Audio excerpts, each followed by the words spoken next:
തിരുവനന്തപുരം കോർപ്പറേഷനിലെ 19 ബി.ജെ.പി കൗൺസിലർമാരുടെ സത്യപ്രതിജ്ഞ ഹൈക്കോടതി റദ്ദാക്കിയിരിക്കുകയാണ്. നേരെ ചൊവ്വേ സത്യപ്രതിജ്ഞ ചെയ്യാൻ അറിഞ്ഞുകൂടാത്തവരാണ് ഇപ്പോൾ നഗരസഭ ഭരിക്കുന്നു എന്ന് നിങ്ങൾക്ക് ബോധ്യപ്പെടുന്നുണ്ടോ?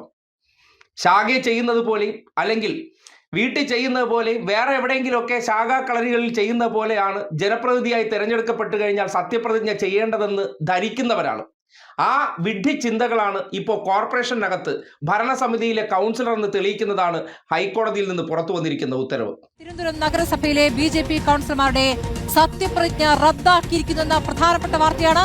19 കൗൺസിലർമാരുടെ സത്യപ്രതിജ്ഞയാണ് റദ്ദാക്കിയിരിക്കുന്നത്. ഹൈക്കോടതി 4 ആഴ്ചയ്ക്കകം വീണ്ടും സത്യപ്രതിജ്ഞ ചെയ്യണമെന്നാണ് ഹൈക്കോടതി പറയുന്നത്. ദൈവങ്ങളുടെയും ബലിദാനികളുടെയും പേരുള്ള സത്യപ്രതിജ്ഞ ചട്ടവിരുദ്ധമാണെന്ന് കോടതി കണ്ടെത്തിയിരിക്കുന്നു. ഒരു ജനപ്രതിനിധിയായിട്ട് തിരഞ്ഞെടുക്കപ്പെട്ടാൽ ബേസിക്കലി ചെയ്യേണ്ട കാര്യത്തെക്കുറിച്ചും അറിഞ്ഞൂടാത്ത അത്രമാത്രം കഴിവുകേടുകളാണെന്ന് പറഞ്ഞാൽ കുറ്റം പറയാൻ പറ്റും. ഒന്ന് ആലോചിച്ച് നോക്കിയേ. ജനപ്രാതിനിധ്യ നിയമപ്രകാരമുള്ള ഈ സത്യപ്രതിജ്ഞാ ചടങ്ങുകൾ, ആ ചടങ്ങുകളിൽ ദൈവനാമത്തിൽ സത്യപ്രതിജ്ഞ ചെയ്യാം എന്നുള്ള ഒരു ചട്ടമുണ്ട്, അല്ലെങ്കിൽ ഒരു പ്രൊവിഷനുണ്ട്.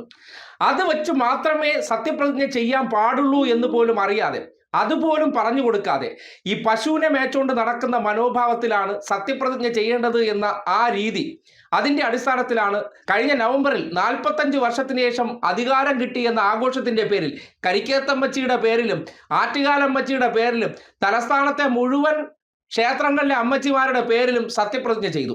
അന്ന് ഈ സത്യപ്രതിജ്ഞാ ചടങ്ങിന് ലക്ഷങ്ങൾ പൊടിച്ചു. ഈ ലക്ഷങ്ങൾ എന്ന് പറഞ്ഞാൽ ആരാണ്? ഈ നാട്ടിലെ സാധാരണക്കാർ കൊടുക്കുന്ന നികുതിപ്പണമാണ്. ആ നികുതിപ്പണത്തിൽ ആ സത്യപ്രതിജ്ഞ ആഘോഷ പരിപാടി സംഘടിപ്പിച്ച് അവസാനിപ്പിച്ച് കഴിഞ്ഞതിന് ശേഷം അന്ന് ഞങ്ങൾക്ക് ഇതൊക്കെ ഒരു തമാശയാണ്, ഈ നാട്ടിലെ ചട്ടങ്ങൾ, നിയമങ്ങൾ, ജനപ്രാതിനിധ്യ നിയമങ്ങൾ, ഇതൊന്നും ഞങ്ങൾക്കൊരു പ്രശ്നമേ അല്ല, ഞങ്ങൾ ശാഖാ കളരിയിൽ ഇതൊന്നും ഇല്ല, ഇവിടെ എന്ന് പറഞ്ഞാൽ പഴയ രാജഭരണം പോലെയാണ്, എന്ത് ദൈവങ്ങളുടെ പേരിലും അങ്ങ് സത്യപ്രതിജ്ഞ ചെയ്യാമെന്നുള്ള വിഡ്ഢി ചിന്തയിൽ സംഭവിച്ച ഈ വീഴ്ച, ഇതിന് ഈ സംസ്ഥാനം കൊടുക്കേണ്ടി വരുന്നത് ഇനി എത്ര ലക്ഷം രൂപയാണെന്ന് ആലോചിച്ച് നോക്കി. ആരുടെ? ഇവരുടെ ആരുടെയെങ്കിലും കുടുംബത്തിൽ നിന്ന് എടുക്കുന്നതാണോ? അല്ല.